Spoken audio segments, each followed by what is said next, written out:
Good morning children. आज हम लोग हिंदी 2 में पद्य कथा पढ़ेंगे।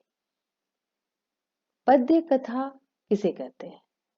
पद्य मीन्स कविता, कथा मीन्स कहानी।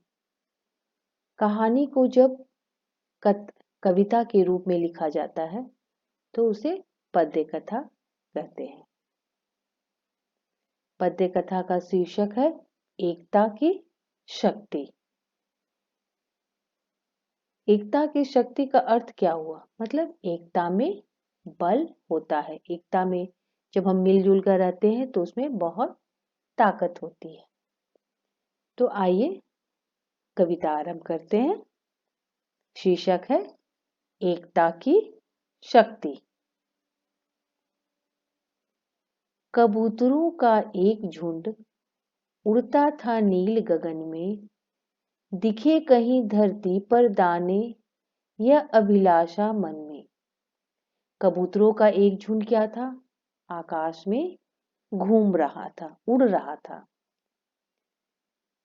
और मन में यह अभिलाषा, इच्छा थी कि कहीं धरती पर उसे अनाज के दाने मिल जाए। तभी अचानक पड़े दिखाई बिखरे भू पर दाने, सब चिल्लाए कितने दाने उतरो इनको खाने। तभी अचानक कबूतरों ने क्या देखा? धरती पर दाने दिखे और वे चिल्लाने लगे कि अरे कितने दाने, चलो इसको खाने के लिए हम नीचे उतरते हैं। किंतु एक बूढ़े कपूत को यह न समझ में आया, सबके हित को सोच समझ उसने सबको समझाया। किंतु एक बूढ़े कबूतर ने को यह बात समझ में आ गई और वो सबकी हित मतलब भलाई के बारे में सोचकर सबको समझाने लगा। ठहरो नीचे मत उतरो, यह सब कुछ धोखा है। जंगल में इतना अनाज क्यों, क्या तुमने सोचा है? जब सभी कबूतर उसके दाने देखकर नीचे उतरने के लिए चिल्लाने लगे, कहने लगे एक दूसरे को, तब एक बूढ़े कबूतर ने क्या कहा कि सबके भले की बात सोचकर क्या कहा, ठहरो नीचे मत उतरो, कि मतलब तुम लोग रुक जाओ, नीचे नहीं उतरो, यह सब कुछ धोखा है, ये धोखाधड़ी है। जंगल में इतने अनाज के दाने कहाँ से आएंगे? सही बात है। वो बार बार अब बाकी कबूतरों को समझा रहे थे कि मतलब जंगल में इतने अनाज के दाने कहाँ से आएंगे, इसलिए तुम लोग सोचो। लालच बुरी बला है मित्रों, ठहरो पछताओगे, चतुर शिकारी के फंदे में जाकर फंस जाओगे। उसने बूढ़े कबूतर ने क्या कहा कि लालच करना बुरी बात है, ठहरो, चतुर शिकारी के जाल में तुम लोग फंस जाओगे और बाद में पछताओगे। उस कपोत के कहने का पर अर्थ न कोई जाना, लालच में डूबे लोगों ने इसका कहना माना। जब उस कबूतर ने ये बात कही तो किसी ने ये बात नहीं मानी, क्योंकि सब लालच में डूब गए थे। सबके मन में लालच आग उत्पन्न हो गया था। कबूतरों का झुंड लोभ में फंसा जाल के भीतर, लगे चीखने चिल्लाने वे और फड़फड़ाने पर। जब बूढ़े कबूतर की बात उन लोगों ने नहीं मानी और दाना खाने के लिए धरती पर उतर गए और क्या हो गए? जाल में फंस गए। लोभ के कारण जाल में फंस गए और चीखने चिल्लाने लगे और अपने पंख फड़फड़ाने, पर मतलब पंख, फड़फड़ाने लगे। हाय लोभ में हमें फंसाया, यह कह पछताते थे, सभी छूटने को व्याकुल थे पर फंसते जाते थे। उन लोग आपस में फिर क्या कहते हैं? हाय लोभ ने हमें फंसाया, मतलब लोभ के कारण हम लोग क्या हो गए? फंस गए और अब वो छूटने के लिए बेचैन थे। व्याकुल मतलब बेचैन थे और पछता रहे थे अपनी गलती पर।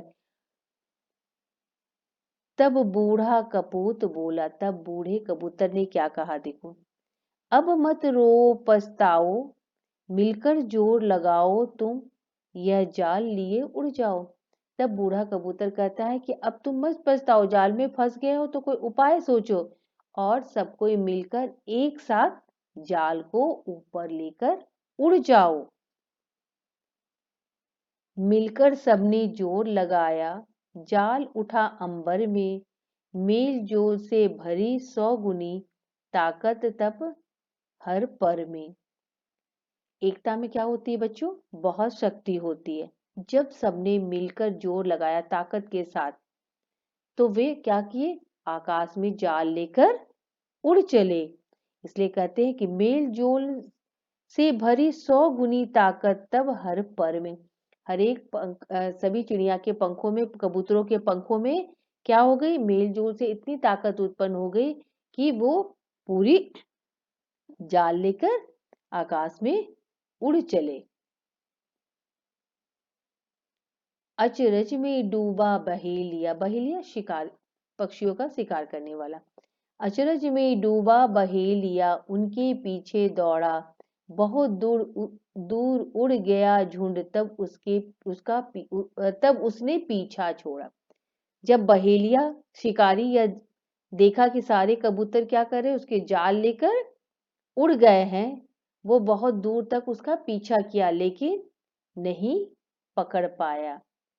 वन में उस बूढ़े कपूत का एक मित्र रहता था, चूहा था तो क्या सहायता को तत्पर रहता था।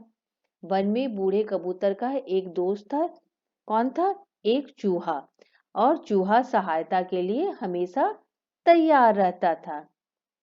सबको ले बूढ़ा कपूत चूहे के घर पर आया, मूषक ने तब जाल काटकर सबको मुक्त कराया।